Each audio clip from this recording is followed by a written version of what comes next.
Government is inherently evil. There's no question of it's a necessary evil. After all, we do need some structure to settle disputes between us and to defend against foreign and domestic aggressors. But, like some drugs, that in the proper dosage can save your life, an overdose of government can be fatal, can make you very ill indeed, or could even be fatal.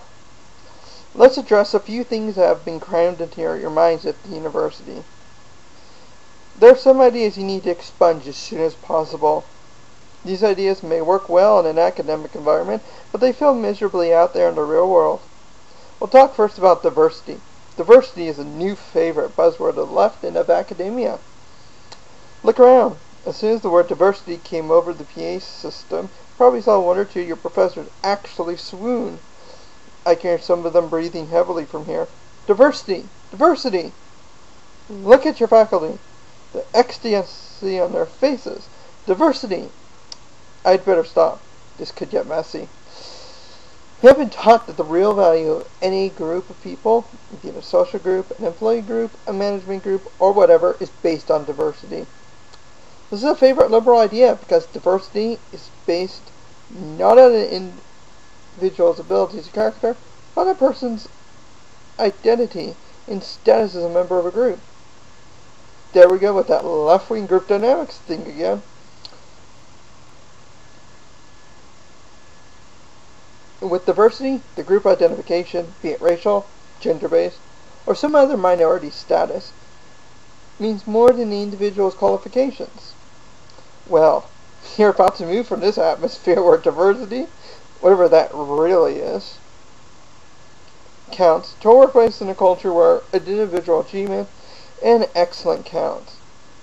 No matter what these mental zombies behind me have taught you for the last 4 years, you're about to learn that diversity is absolutely no replacement for excellence, ability, and individual hard work. Believe this, from now on, it's your individual identity and your individual achievements that count. The importance of your group identity will fade. Next, let's address this thing you seem to have about rights. You've witnessed an obscene explosion of so-called rights in the last few decades, most emanating from college campuses. You know the mantra, you have the right to a job, the right to a place to live, the right to a living wage, the right to health care, the right to an education.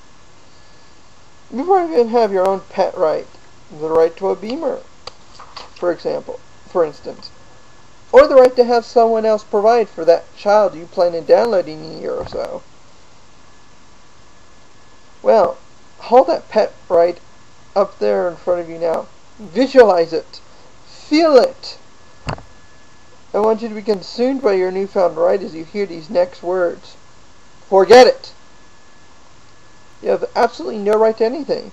You have no right to anything that demands that another person surrender either his time or his property to you for the fulfillment of your right. You cannot receive health care unless some doctor or health practitioner surrenders some of his time, his life, to you. He may well be to do so for compensation, but that's his choice. You have no right to his time or property.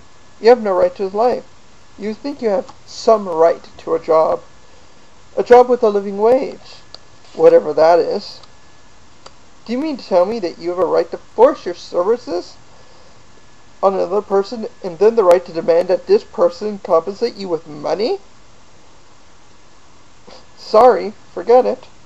Just how would you react if some urban outdoorsman, that would be a homeless person, for those of you who don't want to give these less fortunate people a romantic and adventurous title, presented his smelly self to you and demanded his job and your money? The people who have been telling you about all the rights you have are simply exercising one of theirs. The right to be an imbecile. They're being imbeciles. Didn't cost anyone either property or time. It's their right, and they exercise it brilliantly. By the way, did you use Did you catch the use of my phrase, less fortunate, a bit ago? When I was talking about the urban outdoorsman, that phrase is a favor of the left. Think about it, and you'll understand why.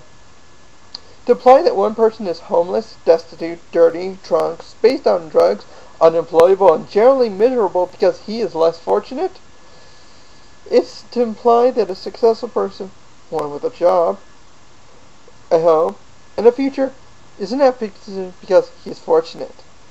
The dictionary says that fortune means having derived good from an unexpected place. There's nothing unexpected about deriving good from hard work. There's also nothing unexpected about deriving misery from choosing drugs, alcohol, and the street. If the left can create common perception that success and failures are simple matters of fortune or luck, then it is easy to promote and justify their various income redistribution schemes. After all, you're just evening out the odds a little bit. This success equals luck idea the liberals like to push is seen everywhere. Remember, Democratic Representative Dick Gephardt referenced to high-income earners as people who have won life's lottery. You got it. They're making the big bucks because they were, all together now, lucky! It's not luck, my friends. It's proper choices and hard work. One of the greatest lessons I ever learned was in a book by Og Mandino, entitled The Greatest Secrets in the World. No, The Greatest Secret in the World. The lesson? Very simple, really. Use wisely your power of choice. That bum sitting on a heating grate, smelling like a wharf, is there by choice. He's there because of the sum total of the choices he made in his life. This truism is absolutely the hardest thing for some people to accept, especially those who consider themselves to be victims of something or other. Victims of discrimination, bad luck, the system, capitalism, whatever. After all, nobody really wanted to accept the blame for his position in life. That one is so much easier to point and say, look, he did this to me. This is to look in the mirror and say, you SOB, you did this to me. This key to accepting responsibility for your life is to accept the fact that your choices, every one of them, are leading you inexorably to success or failure, however you define those terms. Some of the choices are obvious. Whether or not to stay in school, whether or not to get pregnant, whether or not to hit the bottle, whether or not to keep this job you hate until you get another better paying job, whether or not to save some of your money or get that new car. Some of the choices are seemingly significant. Whom to go to the movies with, whose car to ride home in, whether to watch the Tube tonight or read a book on investing. But, and you can be sure of this, each choice counts. Each choice is a building block. Some large, some small. But each one is a part of the structure. If you make the right choices, or if you make more right choices than wrong ones, something absolutely terrible may happen to you. Something unthinkable. Yet, my friend, could become one of the hated, the evil, the ugly, the feared, the filthy, the successful, the rich. Quite a few people have made that mistake. The rich basically serve two purposes in this country.